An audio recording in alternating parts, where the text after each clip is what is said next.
morning, friends. Now the next chapter for the revision is International Financial Management and basically this is International Capital Budgeting. तो यहाँ पर हम जो cover करेंगे capital budgeting के concepts cover करेंगे, साथ में यहाँ पर जब आपके एग्जाम में क्वेश्चन आ रहा है तो वहां पर फॉरेक्स का कुछ पार्ट उन्होंने ऐड किया है.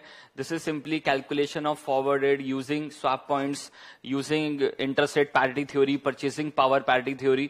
तो किसी भी कॉन्सेप्ट को यूज करके वो वहां पर देख लीजिए फॉरेक्स के कॉन्सेप्ट को यूज करके यहाँ पर मर्ज कर सकते हैं. तो this is simply the forex part plus capital budgeting part and this is international financial management or the international capital budgeting. एक चीज मैं बहुत क्लियर कर देता हूं, this is the common chapter for the old course and the new course. काफी लोगों की क्वेरीज थी कि सिर्फ ये न्यू कोर्स का पार्ट है या ओल्ड कोर्स का भी पार्ट है, तो मैं एकदम क्लियर कर देना चाहता हूं दोनों के लिए रेलेवेंट है, दोनों के एग्जाम में वो वहां पर क्वेश्चन आ सकता है. And this is international capital budgeting और द इंटरनेशनल फाइनेंशियल मैनेजमेंट. तो सिंपल सबसे पहले व्हाट इज कैपिटल बजटिंग. तो कैपिटल बजटिंग में आपके पास जो इंपॉर्टेंट वर्ड है this is identifying and evaluating the capital projects. तो सबसे पहले हमें आइडेंटिफाई करना होता है जितने भी हमारे प्रपोजल्स हैं, जितने भी कैपिटल बजटिंग प्रोजेक्ट्स हैं, तो these are identifying and evaluating the long term proposals. याद रखना यहां पर जो भी हम डिस्कस करेंगे this is only the long term part. तो मर्जर एक्विजिशन में भी हमने वहां पर एनपीवी डिसीजन को यूज किया था. For calculation of cash flows वहां पर भी हम एनपीवी डिसीजन को यूज कर रहे हैं. तो एक चीज याद रखना, पूरे एसएफएम ने हमने एनपीवी डिसीजन को बहुत यूज किया है और वो यहां पर है आपके पास. This is your NPV decision. तो we have to identify and evaluating the long term proposals which will effect your future cash flows और द फ्यूचर अर्निंग्स. तो यहां पर जो भी आपके इन फीचर्स वाले प्रोजेक्ट्स होंगे तो शॉर्ट टर्म वाले यहां पर कवर नहीं होंगे. देख लीजिए हम उन्हीं प्रोजेक्ट्स को यहां पर कंसिडर करेंगे जो आपके फ्यूचर कैश फ्लोज को क्या करेंगे, इंपैक्ट करेंगे. And this is your capital budgeting decision. तो we have different categories of capital budgeting projects. We have replacement projects to maintain the business, replacement projects for cost reduction, expansion projects, new product and the market development, and these are mandatory projects. So we have different types of capital budgeting projects, different categories. साथ में types हैं आपके पास. We have mutually exclusive. Mutually exclusive मतलब अगर एक project accept कर लिया तो दूसरा प्रोजेक्ट ऑटोमेटिकली क्या हो जाएगा, रिजेक्ट हो जाएगा. When acceptance of one proposal implies an automatic rejection of the other proposal. Complementary मतलब एक प्रपोजल एक्सेप्ट तो उसके साथ का जो प्रोजेक्ट है. This is a simple example of car and tyre. तो अगर कार का प्रपोजल एक्सेप्ट किया तो टायर का ऑटोमेटिकली हो जाएगा. These are complementary proposals. And the last one is independent. Independent मतलब जिन भी प्रोजेक्ट्स की एनपीवी पॉजिटिव है उन सब प्रोजेक्ट्स को क्या कर लेंगे, एक्सेप्ट कर लेंगे. तो यहां पर जो एक इंपॉर्टेंट कॉन्सेप्ट होता है this is the concept of capital rationing. तो वो यहां पर हो सकता है बट वो बेसिकली पार्ट आपके न्यू कोर्स में नहीं है, वो ओल्ड कोर्स में है. ठीक है. तो न्यू कोर्स में specially they are only considering the in forex plus capital budgeting part. ये ओल्ड कोर्स के लिए भी रेलेवेंट है और ओल्ड कोर्स का अलग से कैपिटल बजटिंग और मैं आपको रिवाइज कराऊंगा जिसका ओल्ड कोर्स है, तो वो वाली वीडियोस भी वो देख ले. ठीक है. तो देखिए सर यहां पर सबसे पहले simple concept NPV. This is calculation of NPV, present value of inflow minus present value of outflows. Second आपका जो यहां पर डिसीजन है, if NPV is positive accept करेंगे, एनपीवी नेगेटिव है तो क्या करेंगे, रिजेक्ट करेंगे. और अगर एनपीवी जीरो है तो दिस इज इनडिफरेंट. ठीक है. सेकंड पॉइंट आपके पास क्या है, प्रॉफिटेबिलिटी इंडेक्स. प्रॉफिटेबिलिटी इंडेक्स क्या है, this is simply present value of inflows divide by present value of outflows और द इनिशियल इन्वेस्टमेंट. तो यहां पर आपके पास if PI is greater than 1 तो we should accept the project. If PI is less than 1 we should reject the project. और PI अगर equal to 0 है तो हम क्या करेंगे, इंडिफरेंट करेंगे. पीआई कब यूज हो रहा है वहां पर आपके पास देख लीजिए, रैंकिंग करने के लिए हम किसको यूज कर रहे हैं, पीआई. इसी के साथ एक और कॉन्सेप्ट यूज होता है net PI. This is net PI. Net PI में we are using NPV upon present value of inflow, present value of outflow और द इनिशियल इन्वेस्टमेंट. ठीक है. साथ में आपके पास pay back period. Pay back period का क्या मतलब है, सिंपली जो आपकी इनिशियल इन्वेस्टमेंट है वो कितने टाइम में पे बैक हो रही है. And this is from the cash inflows. ठीक है. तो this is your pay back period. This is initial investment और the outflow divide by annual cash flows अगर आपके पास इक्वल कैश फ्लोज है. ठीक है. बट अगर अनइक्वल है तो वी आर यूजिंग, वहां पर देख लीजिए हम क्या करेंगे, क्यूमुलेटिव वाला अप्रोच यूज करेंगे. तो this is full year until recovery plus unrecovered cost divide by cash flows during the next year. तो हम क्या करेंगे, सबसे पहले कैश फ्लोज निकालेंगे, फिर क्यूमुलेटिव निकालेंगे, और फिर हम वहां पर क्या कैलकुलेट करेंगे, pay back period. But practically we are always using the discounted pay back period. तो सबसे पहले कैश इनफ्लोज का क्या करेंगे, डिस्काउंटिंग करेंगे, डिस्काउंटेड कैश फ्लो निकालेंगे, फिर क्यूमुलेटिव करेंगे, और फिर क्या निकालेंगे, डिस्काउंटेड पे बैक पीरियड। तो practically we are using the discounted pay back period. IRR technique वो कई बार डिस्कस कर चुके हैं। It is a discounted at which present value of inflow is equal to present value of outflows. तो वहां पर हम वो रेट निकालना चाहते हैं जहां पर inflows, present value of inflow किसके बराबर हो, present value of outflow. Most important concept है। हाउ टू कैलकुलेट, दो रेट गैस करेंगे, एक से पॉजिटिव एनपीवी, एक से नेगेटिव एनपीवी। अलग अलग चैप्टर में हमने अलग अलग मेथड यूज किए हैं टू गेसिंग अवर रेट्स। तो उस केस में यहां पर जो कैपिटल बजटिंग में वी आर यूजिंग द, देख लीजिए, फेक पे बैक पीरियड। हम क्या यूज करते हैं, फेक पे बैक पीरियड। तो simply we are using the initial investment divide by average cash inflows, average annual cash inflows, और उससे हमारे पास एक रेट आ जाएगा, देख लीजिए, एक पीरियड आ जाएगा। उस पीरियड को हम क्या करेंगे, एलोकेट करेंगे। This is locate the above figure in the present value and factor table and take the discount rate to start the calculation of IRR. तो बेसिकली उसको रेट को यूज करके हम क्या करेंगे, स्टार्ट करेंगे।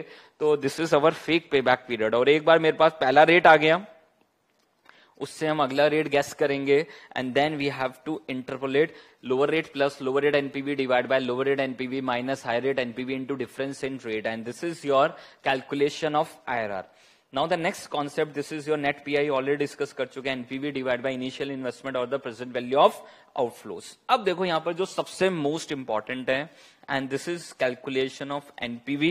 So we have three types of cash flows. The first one is initial outflow, second one is annual operating cash flows, and the third one is terminal cash flows. तो एक चीज बहुत important है, याद रखना, चाहे वो कैपिटल बजटिंग का क्वेश्चन इंटरनेशनल का हो या नॉर्मल कैपिटल बजटिंग का क्वेश्चन हो, आपको क्वेश्चन में तीन चीजें सर्च करनी है। The first one is initial outflow, हमारा क्या इनिशियल आउटफ्लो है। एनुअल ऑपरेटिंग कैश फ्लोज, हमारे हर साल के कितने कैश इनफ्लोज हैं वो हम कैलकुलेट करेंगे। And the third one is terminal cash flow at the time of, देख लीजिए, जो भी एंडिंग पीरियड है, जो आपका ईयर एंड, आपका जो टोटल टाइम पीरियड एंड है, तो मान लो 5 इयर्स का प्रोजेक्ट है, तो this is at the end of 5th year, we should calculate the terminal cash flows. ठीक है, तो तीन चीजों पे हमें फोकस रखना है जब भी आपके पास एग्जाम में क्वेश्चन आए। तीन चीजें आपको सर्च करनी है क्वेश्चन के अंदर, और उसके बाद हम कैपिटल बजटिंग का कोई भी क्वेश्चन क्रैक कर सकते हैं। ठीक है, तो देखिए सर, यहां पर सबसे पहले we should start from the initial investment. याद रखना, इनिशियल इन्वेस्टमेंट मतलब कि आपने इनिशियली कितना इन्वेस्ट किया है। तो एक चीज बहुत इंपॉर्टेंट है, for calculation of NPV we should calculate from the long term prospective. What is long term prospective, कि जो भी लॉन्ग टर्म इन्वेस्टर्स हैं उनके पॉइंट ऑफ व्यू से ही हम कैलकुलेट कर रहे हैं, शॉर्ट टर्म का यहां पर कोई लेना देना नहीं है। ठीक है, तो यहां पर सिंपली इनिशियल इन्वेस्टमेंट हम दो तरह से कैलकुलेट कर सकते हैं। We are using the two method, the first one is from asset side and the second one is from liability side. Asset side से वहां पर we are using method number 1, fix assets plus investment in working capital. तो investment in fix assets plus investment in working capital. How to calculate investment in working capital, current assets minus current liabilities. तो आपके पास क्या निकल के आ जाएगा, this is your initial cash outflows, initial investment. दूसरा तरीका क्या है, लायबिलिटी साइड से। अब याद रखना, we should follow the concept of long term. हम long term investors point of view से ही कैलकुलेट करेंगे, और ये जो हमने कॉन्सेप्ट यूज किया हुआ है FCFF में भी यूज किया हुआ है, this is calculation of cash flows, free cash flows for the firm. उसी कॉन्सेप्ट को एग्जैक्टली यूज करेंगे। तो वहां पर हम सिर्फ जब इनिशियल इन्वेस्टमेंट निकालेंगे, अगर लायबिलिटी साइड से डेटा गिवन है, तो we are using the equity share capital plus reserve and surplus plus long term loans plus preference share capital. सिर्फ लॉन्ग टर्म वाला पार्ट लेंगे, शॉर्ट टर्म वाला पार्ट नहीं लेंगे। तो सिंपली देख लीजिए, बैलेंस शीट से अगर मैं इसको मैच करके आपको दिखाऊं, तो बैलेंस शीट में we are using fixed assets plus investment in working capital, current assets minus current liabilities. तो आपके पास क्या निकल के आ जाएगा, इनिशियल इन्वेस्टमेंट। अब लॉन्ग टर्म वाला ले लेंगे। लॉन्ग टर्म वाले कौन कौन से लोग हैं, equity share capital plus reserve and surplus, long term loans, preference share capital. तो this is how we can calculate the initial investment. तो यही मैंने लिखा हुआ है, this is your equity share capital plus debenture, long term loans, preference share capital, और याद रखना रिजर्व सरप्लस आएगा ही आएगा। या दूसरा cost of project. Cost of project directly दे दिया कि cost of the project is 500 crore. तो 500 करोड़ क्या होगा, इनिशियल इन्वेस्टमेंट। या आपको वहां पर क्या दे दिया, fix assets plus investment in working capital. दूसरा पॉइंट यहां पर आपके पास क्या है, how to calculate the annual operating cash flows, and we are using the concept of long term perspective. Long term point of view से निकालेंगे without any distribution, किसी को कुछ डिस्ट्रीब्यूट नहीं करना है, लॉन्ग टर्म इन्वेस्टर्स को कुछ भी डिस्ट्रीब्यूट नहीं करना है। एंड द सिमिलर कॉन्सेप्ट हमने जो यूज किया था, this is for the calculation of FCFF free cash flow for the firm, exactly उसी को फॉलो करेंगे। तो how to calculate the project cash inflows और the annual operating cash inflows, ठीक है। तो simply sale price per unit minus variable cost per unit, this is contribution per unit, number of units. तो वहां पर आपके पास क्या निकल के आ जाएगा, total contribution minus fix cost, this is excluding depreciation, तो दिस इज योर EBITDA। समझ पा रहे हैं, टेक्निकली आपके पास क्या आ जाएगा, EBITDA, earning before interest tax depreciation amortisation. अब इसमें से नॉन कैश चार्जेस माइनस करेंगे, this is your depreciation and amortisation. तो आपके पास क्या आएगा, EBIT में से क्या माइनस करोगे, टैक्स, तो क्या निकल के आएगा, NOPAT, net operating profit after tax. और नॉन कैश आइटम है तो वापस देख लीजिए, डेप्रिसिएशन जो नॉन कैश आइटम, सिर्फ उसका रिलेवेंस क्या है, हमें उसकी सिर्फ टैक्स सेविंग को कंसिडर करना है। तो यहां से हमने लेस किया और वापस एड बैक कर देंगे, तो क्या निकल के आ जाएगा, CFAT, cash flow after tax. याद आ जाएगा, याद रखना sir, this is cash flow after tax. याद आ गया पॉइंट जो हमने वहां पर डिस्कस किया था।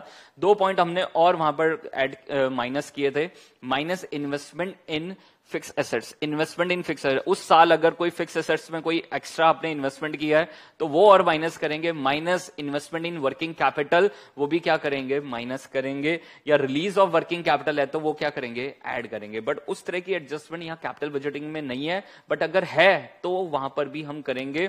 हर साल का जब कैश फ्लोज कैलकुलेट करेंगे, if we have an additional investment in fix assets तो वो क्या करेंगे, माइनस करेंगे। अगर additional investment in working capital है तो वो भी माइनस करेंगे। या रिलीज ऑफ वर्किंग कैपिटल है किसी पर्टिकुलर ईयर में तो वो क्या करेंगे, एड बैक करेंगे। तो this is how we can calculate the CFAT cash flow after tax, ठीक है।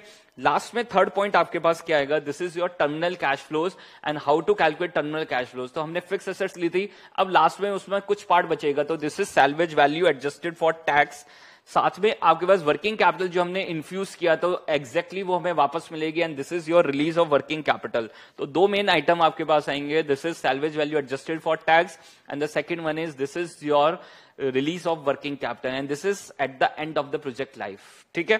तो आपके पास इनिशियल इन्वेस्टमेंट आ गया, एनुअल ऑपरेटिंग कैश फ्लोज आ गया, and this is your terminal cash flows, और उसको डिस्काउंट करेंगे। और किससे डिस्काउंट करेंगे, this is KO, this is cost of overall capital, ठीक है। तो आपके पास क्या निकल के आ जाएगा, NPV of the project, and this is from the overall company point of view. तो याद रखना, इंटरेस्ट माइनस नहीं होगा। इंटरेस्ट क्यों माइनस नहीं होगा, because we want to calculate the free cash flows available for the whole firm, this is from the long term perspective. तो interest minus नहीं होगा। What about the interest tax saving, जो interest tax saving हुई है उसका क्या हुआ sir, while calculating KO। तो आप KO कैसे निकालते हो, cost of equity, weight of equity, cost of dept, weight of डेप्ट। और कॉस्ट ऑफ डेप्ट क्या होता है, इंटरेस्ट नेट ऑफ टैक्स। और अगर इंटरेस्ट नेट ऑफ टैक्स है तो उसके अंदर ऑलरेडी टैक्स पार्ट हमने क्या कर लिया है, कंसिडर कर लिया है। तो हम वहां पर इंटरेस्ट टैक्स सेविंग को भी कंसिडर नहीं करेंगे while calculating the cash inflows, ठीक है। तो ये याद रखना है यहां पर कॉन्सेप्ट। तो देख लीजिए, ट्रीटमेंट ऑफ डेप्रिसिएशन वो हमें आता है कि वहां पर depreciation is a non cash item, it should not be consider in our analysis, we only consider the tax saving on the depreciation. And how to calculate the tax saving on depreciation, this is depreciation amount into tax rate. याद रखना, depreciation into tax rate, net of tax मत कर देना नहीं तो गलत हो जाएगा। तो simply this is your tax saving on depreciation. तो दो तरह से एडजस्टमेंट हो सकता है, EBDIT, earning before depreciation interest tax minus depreciation, उसको नेट ऑफ टैक्स कर देंगे प्लस डेप्रिसिएशन, तो क्या निकल के आ जाएगा, CFAT। दूसरी तरफ मैं डायरेक्टली भी कर सकता हूं, EBDIT नेट ऑफ टैक्स करके उसमें क्या ऐड कर सकता हूं, टैक्स सेविंग ऑन डेप्रिसिएशन, तो क्या निकल के आ जाएगा, CFAT। दोनों से आंसर क्या आएगा, सेम आएगा, ठीक है। Now the next one is treatment of interest cost. मैं बता चुका हूं कि while calculating the free cash flow for the firm और the CFAT, cash flow after tax, और the net operating cash flows after tax, तो उस case में फाइनेंस कॉस्ट को कंसिडर नहीं करेंगे, because we want to calculate the free cash flows from the whole company point of view, from the long term investor point of view, without any distribution. So this is your finance costs are already reflected in the project required rate of return. This is WACC. This shows that the interest on the long-term loans as well as the tax saving is already considered by the KO. वो मैं already discuss कर चुका हूं. KO के अंदर we are already incorporate the interest tax saving. तो while calculating the CFAT, we are not considering the tax saving on the interest. We are only considering tax saving while calculating the cost of overall capital. Next point आपके पास note number 3 में देखिए, net investment in working capital. मैंने पहले ही बताया how to calculate investment in working capital, current assets minus current liabilities. तो अगर मुझे पर्टिकुलर ईयर में कैलकुलेट करनी है तो we should consider the change in non cash current assets minus change in non cash current liabilities. Non cash क्यों लिख रहा हूं कि वहां पर कैश एंड कैश इक्विवेलेंट्स को we are not considering, not payables. Short term liabilities, current portion of the long term debt, current portion उस साल का जो करंट पोर्शन रिपेमेंट है तो वो भी हम वहां पर देख लीजिए कंसिडर नहीं करेंगे while calculating the change in working capital, increase और डिक्रीज इन वर्किंग कैपिटल. तो introduction of working capital is an outflow, this is at time 0, and release of working capital this is an inflow at time, देख लीजिए, at the end of the project life, at time 5, time जो भी आपका क्या है वहां पर project का लाइफ है. तो working capital should not be adjusted for tax. याद रखना वर्किंग कैपिटल का उसका टैक्स का कोई एडजस्टमेंट नहीं होगा. Working capital is also not subject to any depreciation. तो दीज आर द एडजस्टमेंट जो आपको वहां पर एग्जाम के क्वेश्चंस में मिलेंगी. साथ में आपके पास ट्रीटमेंट ऑफ टैक्स. अगर वहां पर देख लीजिए किसी भी पर्टिकुलर ईयर में we have a loss, if we have a loss in a particular year we have two adjustment. दो एडजस्टमेंट है. पहला है set off. What is set off? कि मैं मान के चल रहा हूं कि मेरे अदर प्रॉफिटेबल बिजनेस है और कोई अदर प्रॉफिटेबल बिजनेस है तो उसके प्रॉफिट से इसके लॉस को क्या कर दूंगा, सेट ऑफ. बट क्वेश्चन में उससे रिलेटेड कोई इंफॉर्मेशन होगी तभी आप ये एजम्पशन लेंगे, अदरवाइज आप ये एजम्पशन नहीं लेंगे. तो simply if we assume that the firm has other profitable business, loss in a particular year generate the tax saving, तो we are considering the tax saving in that particular year. Second जो treatment है this is carry forward and set off. What is carry forward and set off? मैं मान के चल रहा हूं कि मेरा नया बिजनेस है, एक पर्टिकुलर एक ही बिजनेस है, तो उस केस में किसी पर्टिकुलर ईयर में अगर लॉस है तो मैं उसको अगले साल क्या करूंगा, कैरी फॉरवर्ड, और अगले साल के प्रॉफिट से उसको क्या करूंगा, set off. And this is carry forward and set off. तो this is the company has an individual business और the new business having no other operation, loss in a year will be carried forward to the future for the purpose of set off. Key points to remember. What are the key points to remember? Decisions are based on cash flows, not accounting income. तो हमने यहाँ पर क्या calculate किए हैं? Initial cash flows, annual operating cash flows, terminal cash flows. So this is the calculation based on cash flows, not accounting income. We are considering the incremental cash flows. This is the change in cash flow that will occur if the project is undertaken. तो याद रखना अगर आपका incremental base का question है तो वहां पर देख लीजिए आपके पास क्या होगा, देख लीजिए आपको incremental cash outflows, incremental cash inflows, annual operating जो cash flows हम निकाल रहे हैं तो वहां पर incremental निकालेंगे, and the last one आपके पास incremental terminal value. Sunk cost should not be included in our analysis. कोई भी अगर संक कॉस्ट है तो उसको हम कंसिडर नहीं करेंगे. एक्सटर्नलिटीज और द कैनिबलाइजेशन. तो अगर आपके पास देख लीजिए एक पर्टिकुलर डिसीजन लेने से हमारे एग्जिस्टिंग बिजनेस पे उसका इंपैक्ट हो रहा है तो we should consider that impact also in our analysis. ठीक है, तो उसका सिंपल एग्जाम्पल है कोक एंड डाइट कोक. तो अगर हम डाइट कोक का नया प्रोजेक्ट या नया प्रोडक्ट लॉन्च कर रहे हैं तो उस केस में वहां पर देख लीजिए हमारी एग्जिस्टिंग कोक की सेल पे उसका इंपैक्ट होगा, और जो भी इंपैक्ट पॉजिटिव कैनिबलाइजेशन और the negative cannibalisation we should consider in our analysis. ठीक है, तो इन केस ऑफ कोक तो वहां पर डाइट कोक अगर लॉन्च करेंगे तो कोक की सेल क्या हो जाएगी, फॉल, तो उसको क्या बोलेंगे, नेगेटिव कैनिबलाइजेशन. और अगर मेरे एग्जिस्टिंग प्रोडक्ट की सेल बढ़ रही है किसी नए प्रोडक्ट को लॉन्च करके तो दिस इज पॉजिटिव कैनिबलाइजेशन. ठीक है, cash flows are based on opportunity. We should consider the opportunity cost while calculating the operating cash flows, and the timing of the cash flow is always important. अगर वहां पर देख लीजिए the cash flows received earlier are worth more because हम present value कर रहे हैं, तो जो इनिशियली जल्दी मिलेंगे वहां पर वो हमारे लिए ज्यादा वर्थफुल है और बाद में मिलेंगे तो वो हमारे लिए उतना वर्थफुल नहीं है. तो cash flow received earlier are worth more than the cash flow will be received later. Cash flows are analyzed on an after tax basis. This is always calculated after tax cash flows. CFAT हम निकाल रहे हैं, cash flows after tax. अब देखिए next जो हमारा concept है this is your modified NPV and the modified IRR. तो पहले एक बार समझ लेते हैं इस पूरे कॉन्सेप्ट को. अभी तक हम एनपीवी निकाल रहे थे. एनपीवी कैसे कैलकुलेट कर रहे थे? We are simply taking the present value of all future inflows, present value of all future inflows minus initial investment. तो क्या निकल के आ रही थी, NPV. Present value of all inflows minus initial investment. This is your NPV. This is simply your NPV. What is modified NPV? जितने भी हमारे इनफ्लोज हैं सबकी क्या निकालेंगे? Future value. सबकी क्या कैलकुलेट करेंगे? Future value. इस कॉन्सेप्ट को हमने यूज किया था बॉन्ड वैल्यूएशन में भी, तो वहां से भी आप चेक कर सकते हैं. रियलाइज यील्ड के हमने कॉन्सेप्ट में इस कॉन्सेप्ट को यूज किया था. तो देख लीजिए फ्यूचर वैल्यू की क्या करेंगे? Present value. तो this is present value of inflow minus initial investment. तो इसको क्या बोलेंगे? Modified NPV. इसको क्या बोलेंगे? Modified NPV. सिंपल पॉइंट है सर. तो एक तरीका क्या है, जितने भी फ्यूचर कैश फ्लोज है उनकी क्या करेंगे? देख लीजिए present value minus initial investment. तो क्या निकल के आएगा? एनपीवी. अगर मैं सबकी फ्यूचर वैल्यू निकाल के क्या करूंगा? Present value. This is present value of inflow minus initial investment. तो क्या निकल के आएगी? Modified NPV. दूसरा आपके पास आईआरआर. सबसे पहले सिंपल आईआरआर क्या था आपके पास? What is IRR? Internal rate of return. This is a discount rate at which NPV is zero. हम क्या बोल रहे थे? This is a discounted at which NPV zero और present value of inflow minus present value of outflow, या present value of inflow equal to present value of outflow. वो वहां पर क्या होने चाहिए? इक्वल होने चाहिए, या इक्वल टू दोनों के माइनस करने के बाद वैल्यू क्या आनी चाहिए? जीरो. ठीक है. तो it is a discounted at which NPV zero, या हम कह सकते हैं present value of inflow equal to present value of outflow. तो यहां पर प्रेजेंट वैल्यू हम कैसे कर रहे हैं? सबकी प्रेजेंट वैल्यू कर रहे हैं फ्यूचर कैश इनफ्लोज. तो इसको क्या बोल रहे थे हम? IRR. What is modified IRR? Modified IRR में हम क्या करेंगे? It is a discount rate at which modified NPV is zero. It is a discounted at which modified NPV is zero. तो वहां पर देख लीजिए दिस इज कैसे निकालेंगे? फ्यूचर वैल्यू की present value. It is a discount rate at which present value of, देख लीजिए जो भी फ्यूचर कैश फ्लोज आए उनकी present value equal to initial investment. 1 plus जो भी डिस्काउंट रेट है raise to the power N किसके बराबर होगा? Initial investment.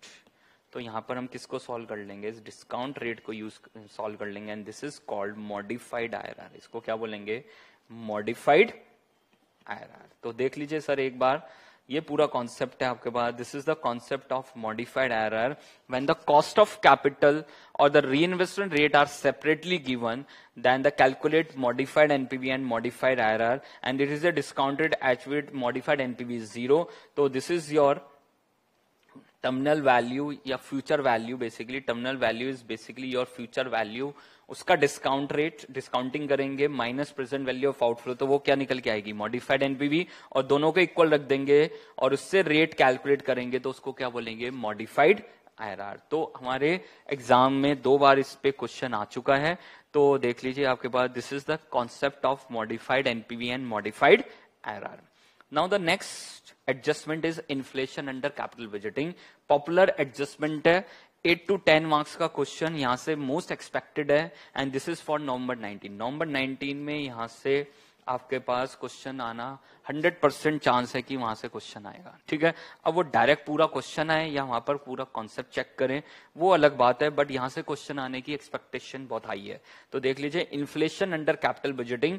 तो inflation rate will affect the 3 things. The first one is cash flows, second one is discount rate and the finally NPV.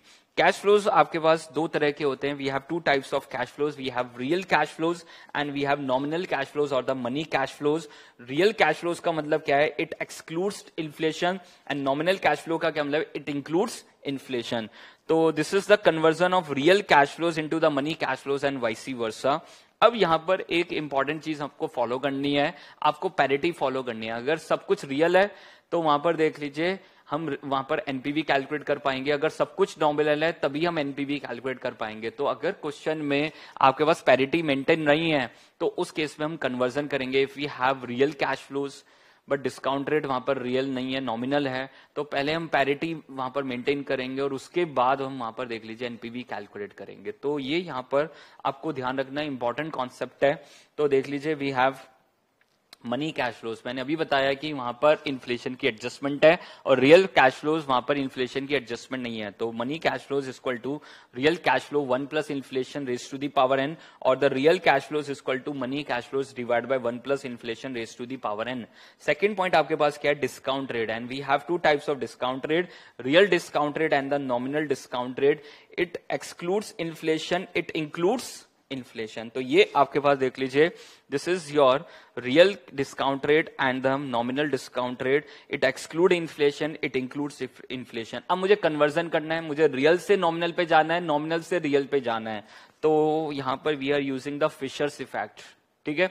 तो वो हमने फॉरेक्स में भी डिस्कस किया था, Fisher's effect. What is Fisher's effect, 1 plus money rate equal to 1 plus real rate into 1 plus inflation rate. तो basic concept क्या था, money rate equal to real rate plus inflation rate, but हमेशा हम compounded model use करेंगे, and the compounded model is 1 plus money rate equal to 1 plus real rate into 1 plus inflation rate.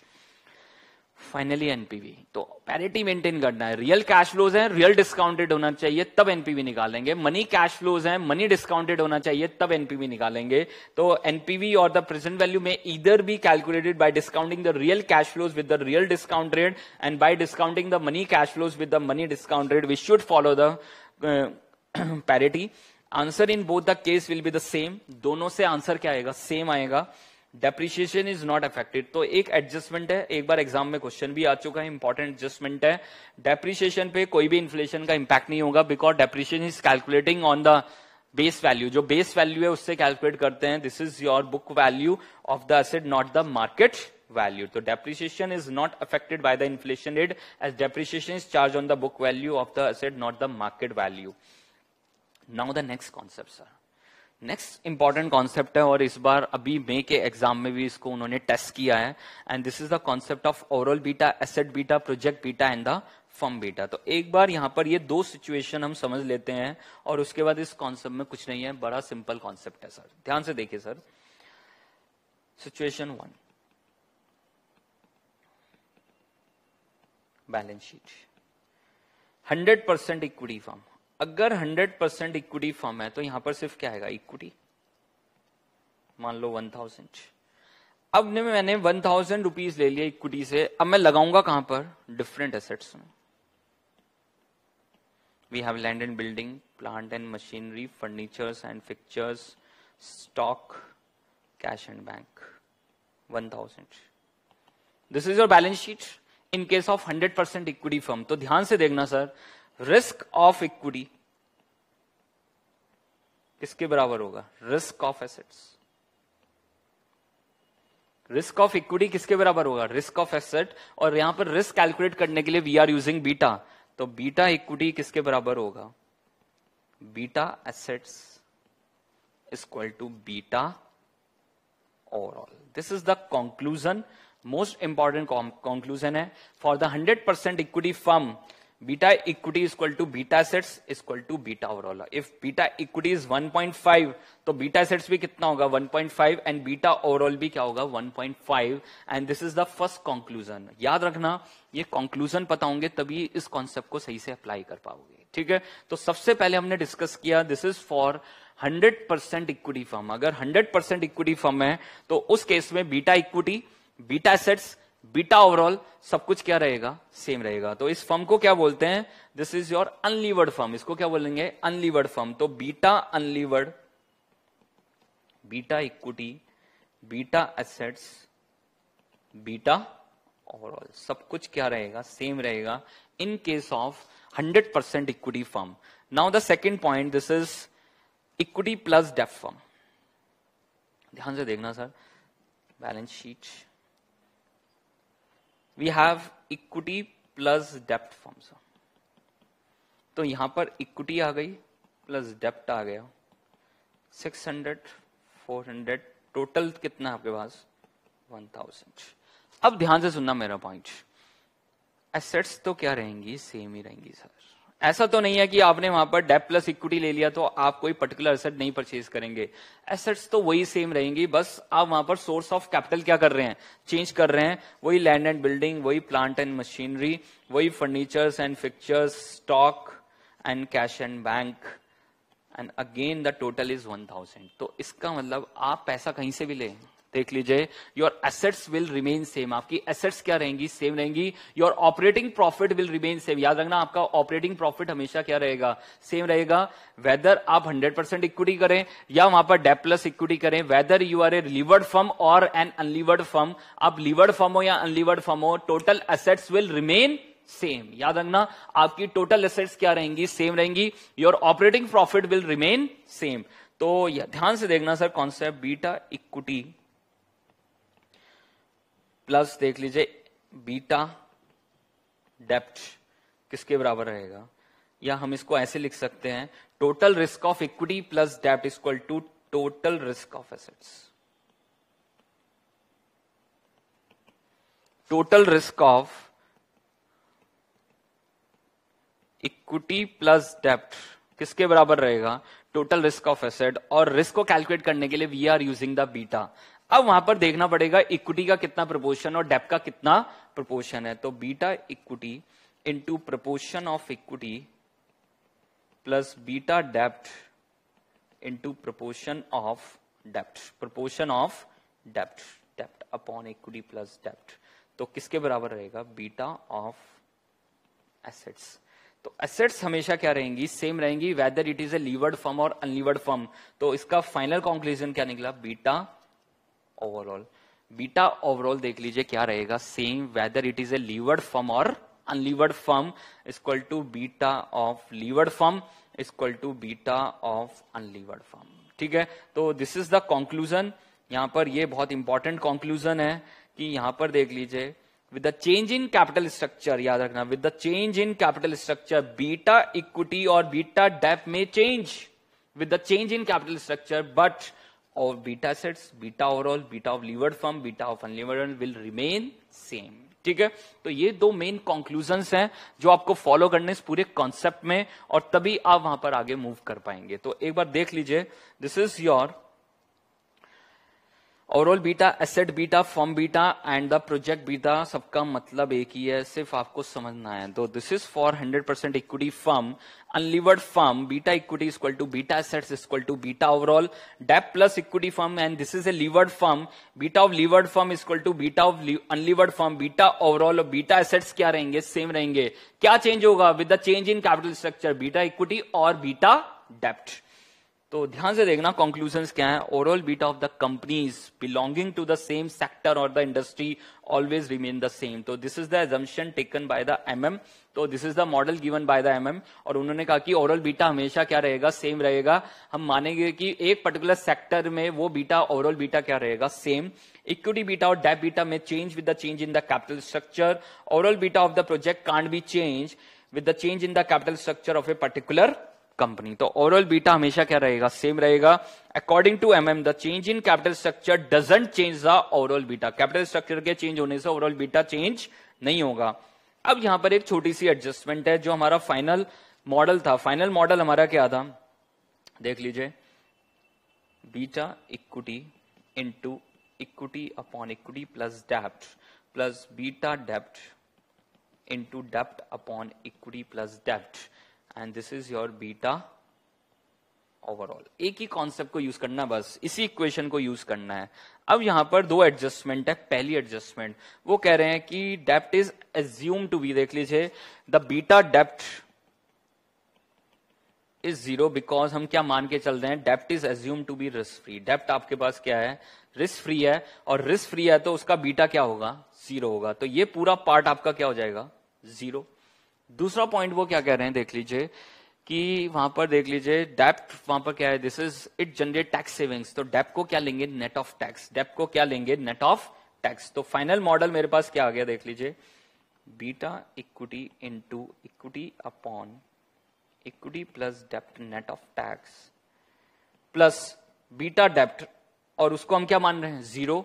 अगर question में beta डेप्ट दे दिया तो ले लेना, और अगर बीटा डेप्ट नहीं दिया तो we always assume to B zero into dept net of tax upon equity plus डेप्ट net of tax, and this is beta overall. ये आपके पास क्या निकल के आया? Beta overall. तो ध्यान से देखिए sir, this is your final equation, beta overall equal to beta equity into equity upon equity plus डेप्ट net of tax plus beta dept into dept net of tax upon equity plus डेप्ट net of tax and the beta डेप्ट is assume to B 0। तो ये पूरा portion क्या हो जाएगा 0। But अगर क्वेश्चन में दे दिया बीटा डेप्ट तो वी शुड टेक साथ में हाउ टू कैलकुलेट केओ, हमें आता ही है वैक निकालना। दिस इज केओ, cost of overall capital, this is cost of equity, weight of equity, cost of dept, weight of डेप्ट। एक और पॉइंट है डायरेक्टली हम कैलकुलेट कर सकते हैं, KO is equal to risk free plus beta overall RM minus RF, हम उसको use कर सकते हैं। अब बस याद रखना ये तभी एप्लीकेबल है जब वहां पर टैक्स रेट मिसिंग है, तो वहां पर आप ध्यान रखना अगर टैक्स रेट गिवन है तो सिर्फ यही मॉडल यूज होगा, फिर ये वाला मॉडल यूज नहीं होगा। तो सिंपली आप एक ही पे फोकस करें and this is your method number 1, केओ is equal to cost of equity, weight of equity, cost of dept, weight of dept. How to calculate केई using CAPM, this is risk free plus beta into RM minus RF and how to calculate KD, this is interest net of tax. If interest rate is not given it is assume to B, this is equal to, देख लीजिए, it is assume to be equal to risk free rate. अगर question में interest rate नहीं है तो this is assume to be risk free rate. If beta डेप्ट is not given this is assume to be equal to 0। If डेप्ट is 0, अगर डेप्ट 0 है तो this is 100% equity firm, overall beta is equal to beta equity and this is for 100% equity firm, overall beta is equal to equity beta. तो अब यहां पर क्या कॉन्सेप्ट है एक बार वो समझ लेते हैं, 1 मिनट में आपको पूरा समझ में आ जाएगा सर। तो ध्यान से देखिए sir, what is the concept behind. Reliance है सर, रिलायंस आपके पास देख लीजिए किस बिजनेस में काम कर रहा था, this is in the refinery business. वो किस में था, रिफाइनरी बिजनेस में था, ऑलरेडी लिस्टेड कंपनी था और उसका मेरे पास बीटा इक्विटी अवेलेबल था मार्केट में। But this is for the refinery business, petrochemical business देख लीजिए। बट अब रिलायंस डाइवर्सिफिकेशन करना चाहते हैं, this is in the telecom sector. कहां जाना चाहता है, टेलीकॉम सेक्टर में।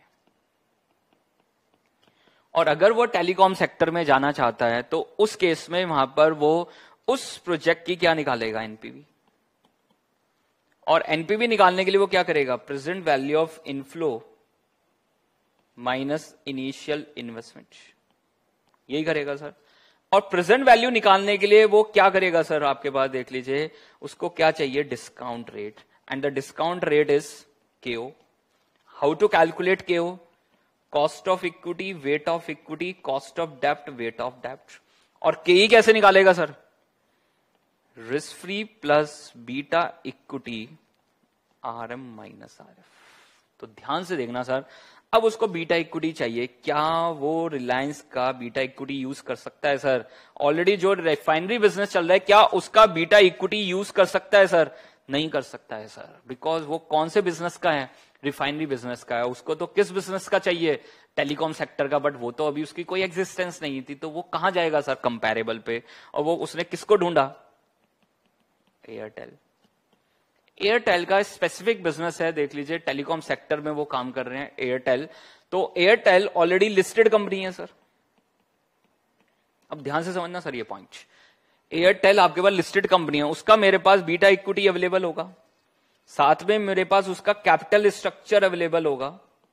What is capital structure, dept equity ratio, dept financing ratio मुझे पता होगा। मेरे पास बीटा इक्विटी है एयरटेल का, मेरे पास कैपिटल स्ट्रक्चर है एयरटेल का, तो मैं क्या निकाल लूंगा सर, बीटा ओवरऑल। क्या निकाल लूंगा, beta overall, and this is the beta overall, this is for telecom sector. किसका निकाल लूंगा, telecom sector, and this is the assumption of the MM. आपका ओवरऑल बीटा क्या रहेगा, सेम रहेगा फॉर ए पर्टिकुलर सेक्टर। तो we have beta equity and this is capital structure of Airtel, और उससे मैं क्या निकाल लूंगा, beta overall for the telecom sector. देख लीजिए क्योंकि ऑलरेडी क्या थी, लिस्टेड कंपनी थी, and we are using the model. कौन सा मॉडल यूज करेंगे, जो अभी हमने सीखा है, beta equity into equity upon equity plus डेप्ट नेट ऑफ टैक्स। ये वाला पार्ट 0, तो क्या निकल के आ जाएगा, बीटा ओवरऑल। आगे मेरे पास बीटा ओवरऑल। नाउ अब इसी सेम मॉडल को यूज करूंगा सर। अब मैं बीटा ओवरऑल लिख लूंगा यहां पर जो आया है। अब मुझे अपना कैपिटल स्ट्रक्चर पता होगा ना, रिलायंस को अपने प्रोजेक्ट का कैपिटल स्ट्रक्चर पता होगा, वो पुट करेंगे तो क्या निकल के आ जाएगा आपके पास, बीटा इक्विटी। तो 2 प्रोसेस फॉलो करेंगे, पहले बीटा ओवरऑल निकालेंगे, this is from the comparable company data, और फिर उसके बाद बीटा इक्विटी निकाल लेंगे, अपना बीटा इक्विटी निकाल लेंगे। तो दिस इज डीलिवरेजिंग एंड रीलिवरेजिंग प्रोसेस। तो वहां पर देख लीजिए बीटा इक्विटी आ जाएगा, और उस बीटा इक्विटी को रखेंगे सर कैपएम मॉडल में। देख लीजिए वो ज्यादा रेलिवेंट है ना, क्योंकि हमने किससे निकाला है, टेलीकॉम सेक्टर के वहां पर कंपनी जो ऑलरेडी वहां पर एग्जिस्टिंग बिजनेस कर रही थी, वो लिस्टेड कंपनी थी, उसके वहां पर देख लीजिए हमने बीटा को यूज करके ओवरऑल बीटा निकाला, फिर उससे वापस अपना क्या निकाल लिया है, बीटा इक्विटी कैलकुलेट कर लिया है। अब जैसे बीटा इक्विटी आ जाएगा सर आपके पास, तो आपके पास क्या आ जाएगी, केई से आपके पास क्या आ जाएगा, देख लीजिए दिस इज केओ आपके पास आ जाएगा, तो केओ आ जाएगा तो मैं क्या निकाल लूंगा, present value of inflow minus present value of outflow, मेरे पास क्या आ जाएगी, एनपीवी। और अगर एनपीवी पॉजिटिव होगी सर तो वी शुड एक्सेप्ट इट, अगर एनपीवी नेगेटिव होगी तो हम उस प्रोजेक्ट को एक्सेप्ट नहीं करेंगे। And this is the full fledge concept of overall beta, asset beta, firm beta, project beta. कैसा भी क्वेश्चन हो आपको यही ढूंढना है, सबसे पहले एग्जाम में आपको देखना है, क्वेश्चन में कंपैरेबल कंपनी का डेटा ढूंढना है, उससे क्या निकालना है, वही सेम मॉडल को यूज करके ओवरऑल बीटा निकालना है। एक बार ओवरऑल बीटा आ गया पर्टिकुलर सेक्टर का, तो उस ओवरऑल बीटा को यूज करके अपना क्या निकाल लेना है, बीटा इक्विटी। कैसे निकालोगे, overall beta capital structure of किसकी लोगे, अपनी लोगे, और क्या निकल के आ जाएगा, beta equity. This is more relevant ना, देख लीजिए ये आपके पास क्या मोर रेलिवेंट है किसी भी प्रोजेक्ट का इवैल्यूएशन करने के लिए, if you are in the diversified business. समझ पा रहे हैं किस में जा रहे हैं, डाइवर्सिफाइड बिजनेस में जा रहे हैं। तो this is the full fledge concept of overall beta, asset beta, firm beta and the project beta. Check कर लीजिए एक बार, and we are simply following these steps. जरूरत नहीं है, मैंने आपको सिंपली बता दिया, एस्टिमेट द प्रोजेक्ट बीटा, पूरे प्रोजेक्ट देख लीजिए, putting the value of beta computed in the capital to arrive the cost of equity and this is cost of debt and the WACC। तो यहां पर देख लीजिए हम जो प्रोजेक्ट बीटा निकालेंगे या अपना इक्विटी बीटा निकालेंगे, उससे फिर हम केई, केओ और वहां पर प्रोजेक्ट एनपीवी कैलकुलेट कर लेंगे। And this is the full fledge concept. अब यहां पर एक छोटी सी और एडजस्टमेंट है। अब कंपैरेबल कंपनी एयरटेल ना देके आपको आइडिया भी दे दिया, टाटा भी दे दिया, तो we have 3 comparable companies data. तो उस केस में मेरे पास इसका बीटा इक्विटी होगा, इनका कैपिटल डेप्ट इक्विटी रेशियो होगा सबका, तो मैं क्या निकालूंगा, सबसे क्या निकाल लूंगा, ओवरऑल बीटा, सबसे क्या निकाल लूंगा, ओवरऑल बीटा। और इन तीनों को यूज करके क्या निकाल लूंगा, सिंपल एवरेज करके क्या निकाल लूंगा, average overall beta of the telecom sector. और फिर उस ओवरऑल बीटा से अपने कैपिटल स्ट्रक्चर को यूज करके क्या निकालूंगा, अपना बीटा इक्विटी एंड देन केई, केओ and NPV. And this is the final concept. देख लीजिए, this is your international financial management.